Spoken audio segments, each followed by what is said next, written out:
Hello, walaalayaal waan salaamayaa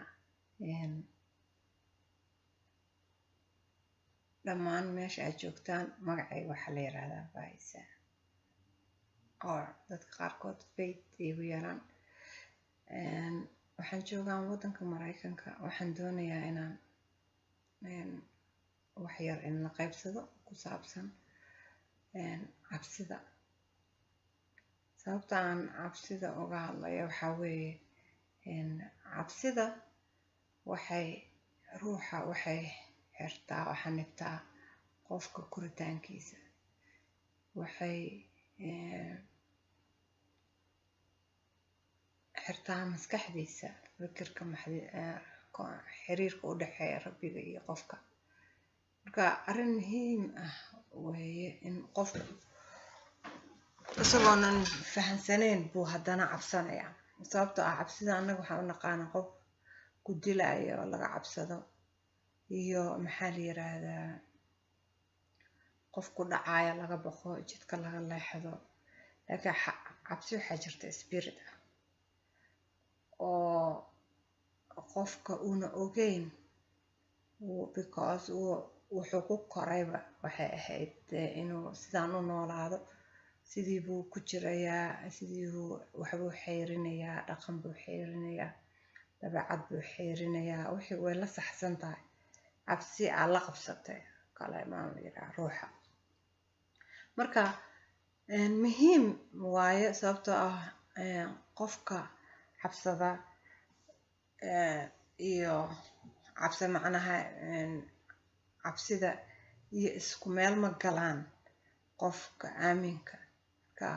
Qofku wuxuu u baahan yahay inuu sii daayo, inuu ruuxa ku socdo, inuunan ku soconin siduu kitaabka sheegay, walk by faith but not by sight. Ku soconin maaragtay maskaxdiina, laakiin faith aan ku socdo. Marka qofku wuxuu u soconayaa ruuxiyan. Marka ruuxiyan waxaa u socon kartaa markii aa cabsida ay ka harto. Subjectigeena aan rabnaa in la wadaago waa cabsida iyo sida qofka uu uga gudbi karo cabsida. Marka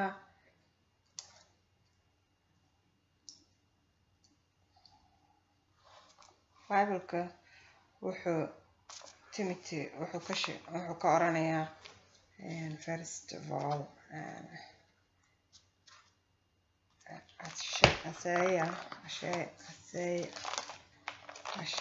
Ashaya 41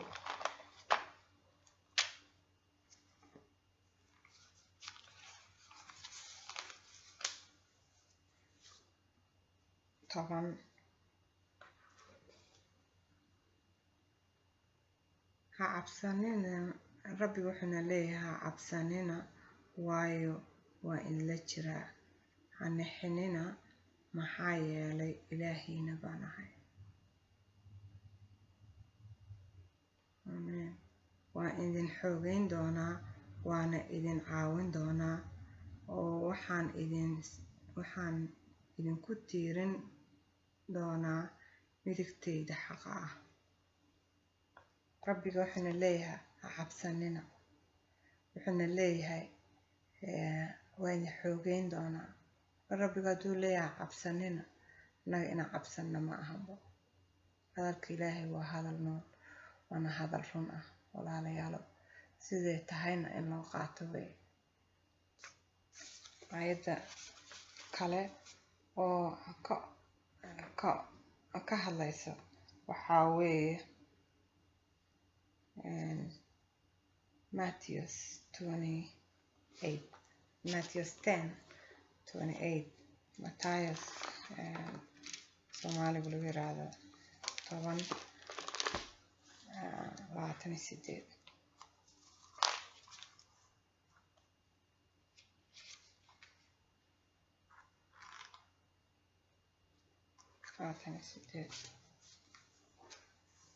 So ha ka baqinina kuwa jirka dira, laakiin aanan karin inay nafta dilaan.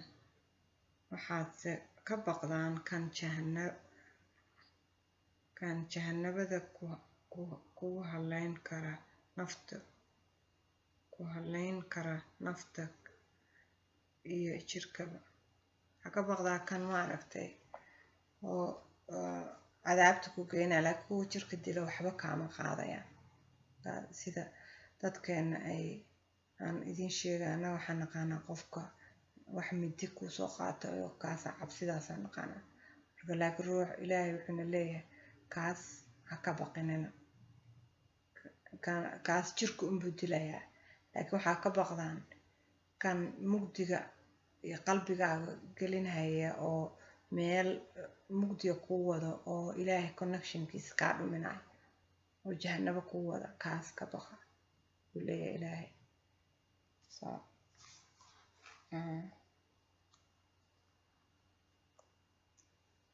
aayadeena kale oo ka hadlaysa waxaa weeye Bible-ka Fariimada Rasuulada 3:5-8.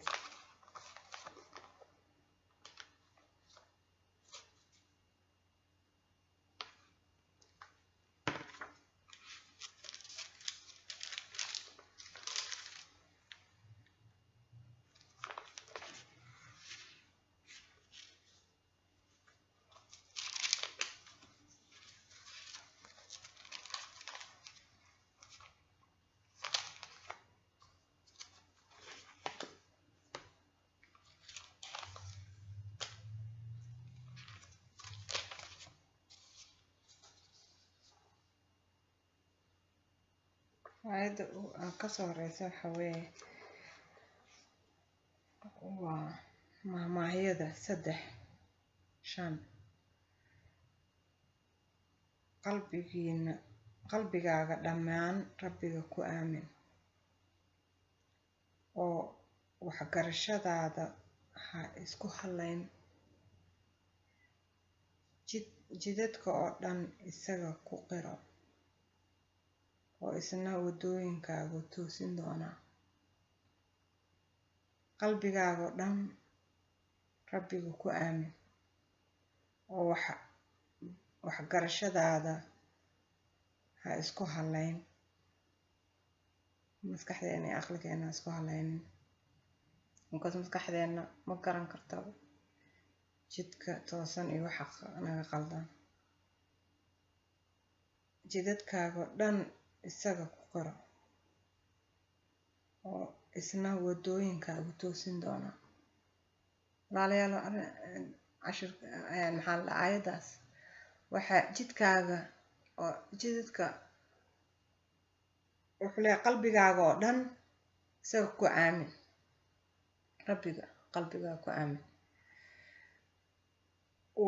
waxgarashadaada may aqli u soco, sidaan u soco. waxaas waxaa weeye haddaad tiraadid haataana haddaad tiraahdo aqligaaga ku ma aha.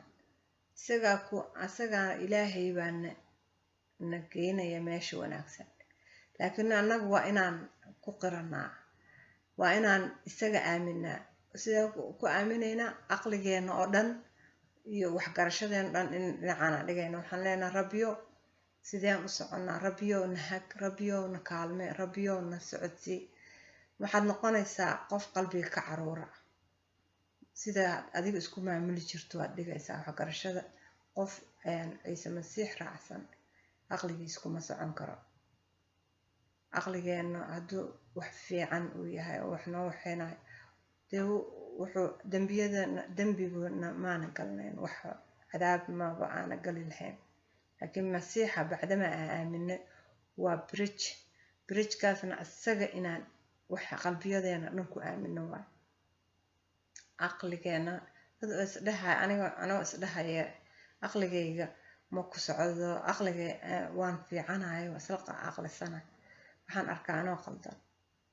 markasta markaa waan soo noqdaa, soo taraaturooda, haddana soo noqdaa Rabbiga. waxaan dhahaa Rabbiyo hadda i toosi.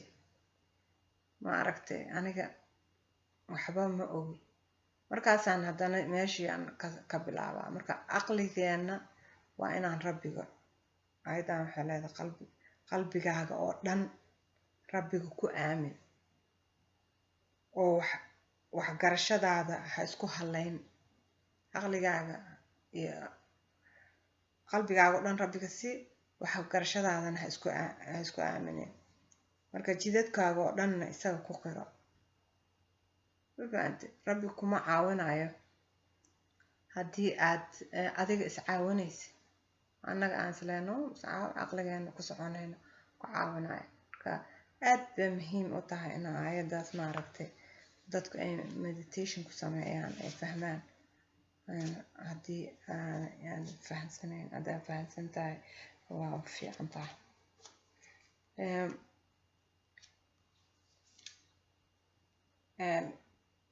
cimraaniyadda ayadeena kale aan walaal idin la wadaagaya waxaa weeye cimraaniyadda 13:5 cimraaniyadda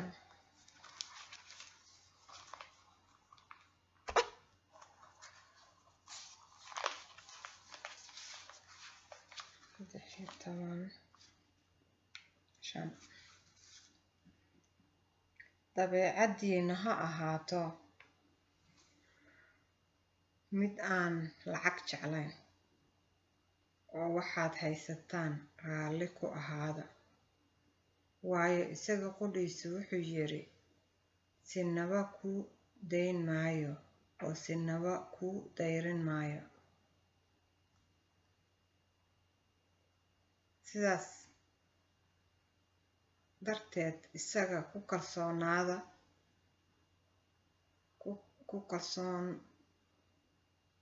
sidaas darteed inagoo ku kalsoon waxaynu nidhaahnaa rabbigu waa kaalmeeyahayga oo anigu cabsan maayo bal maxaa dad igu samayn kara ayadan waa gabagabadeyda qofku inuu kalsooni iskaliyo weeye oo rabbiga isku haleeyo oo dee qof boqor wiil boqor dhalay ama gabar boqor dhalay sidee u socon lahayd sidee u dhaqmi lahayd maxay adiga haddaad boqor ku dhalay oo boqorka dunida dhan maamulo oo wax walba macnaha aabbaha u yahay sidee u socon lahayd kalsooni badanaa ku geli lahayd wax kastood u baahantahay inaad heli kartaad ogtahay waxaa ku galaysa sidaas camal u soco leeyahay rabbiga oo isku kalsoonaada inaad dadka ugu liidataan oo dadka aad ugu fool xumaataan oo adiga aad maahan qof ilmo boqor sidiisa ahaada boqorka dhan oo ilaahayna ah oo samada iyo cirka iyo dhulka iyo dunida iyo annagaba na abuure baa annaga ilmihiisa nahay waa inaan u socotaa laakiin isagoo kale inaan u soconno isaga ilmihiisa inaan nahay inaan u soconno waay haddaanan ahayn laakiin waxaad noqonaysaa qof daciifa oo liito oo qof kasta iskaga socon karo oo magaalada isaga dhan gagabanayo oo afrujiye leh no boqorka markuu magaalada soo galo oo maxaa la dhahaa booliiska iyo wax kasta qaylinayo oo biibaa magaalada dhan waa laga ogyahay annagana waxaan u baahanaa annagana waxaa nahay boqorkaas waa boqorka dunida boqorkii ilaahay ee dunida dhan lahaa ka waran oo boqorka boqorada aabaheena duu yahay sidee u socon karnaa waa inaan u soconnaa si ma aragta kalsooni ku jirta waa inaan u soconnaa si farxad ku jirta si aan ognahay waxaan weydiisan inaan helayno wax kasta aan doonayno aan haysano halleluuya marka waxaan idin leeyahay hadduu qofkii ilaahay aaminsan sidii qof ilaahay aaminsan u soco qof ilaahay leh u soco isku hallee ha baqin ha cabsanin laboojiila ha noqonin dadka adiga kula midka ah ha ka cabsanin kuwa jirka dila ha ka cabsanin laakiin ka cabso ilaaha weynka ilaahay sarraysii ilaahay hormarsii wax kasta oo dunida yaala waa lagugu adgaraynaya, waa la helaysaa. waa ballanqaadka rabbigana been ma sheegayo. annaga been waa sheegnaa, laakiin rabbigeena been ma sheegayo. aayadeena u dambeyso oo aan kusoo gunaanoodayo waxaa weeye Philippians 4. Philippians 4.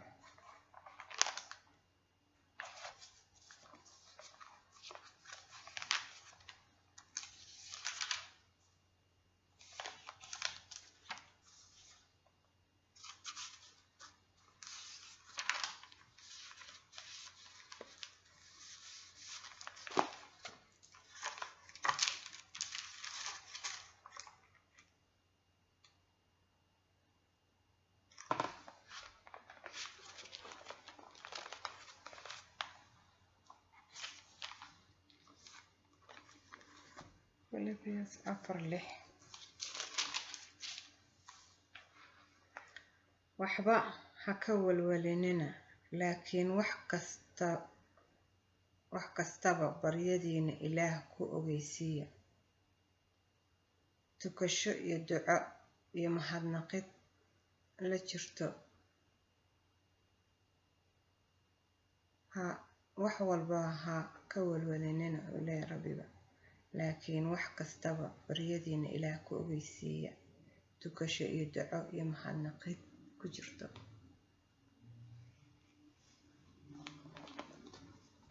taas waxa weeye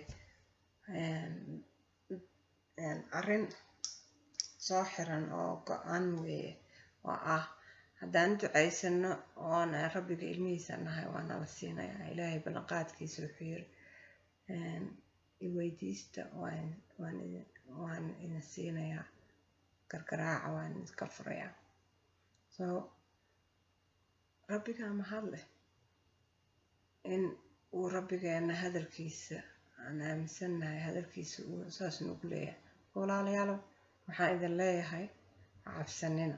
cabsidu waxay ka timaadaa mugdiga iyo jinniga iyo sharta, iyo ilaahay kama imaan. laakiin ilaahay waxaa ka yimid kalsooni, jacayl iyo baawar iyo nabad baa ilaahay ka yimid.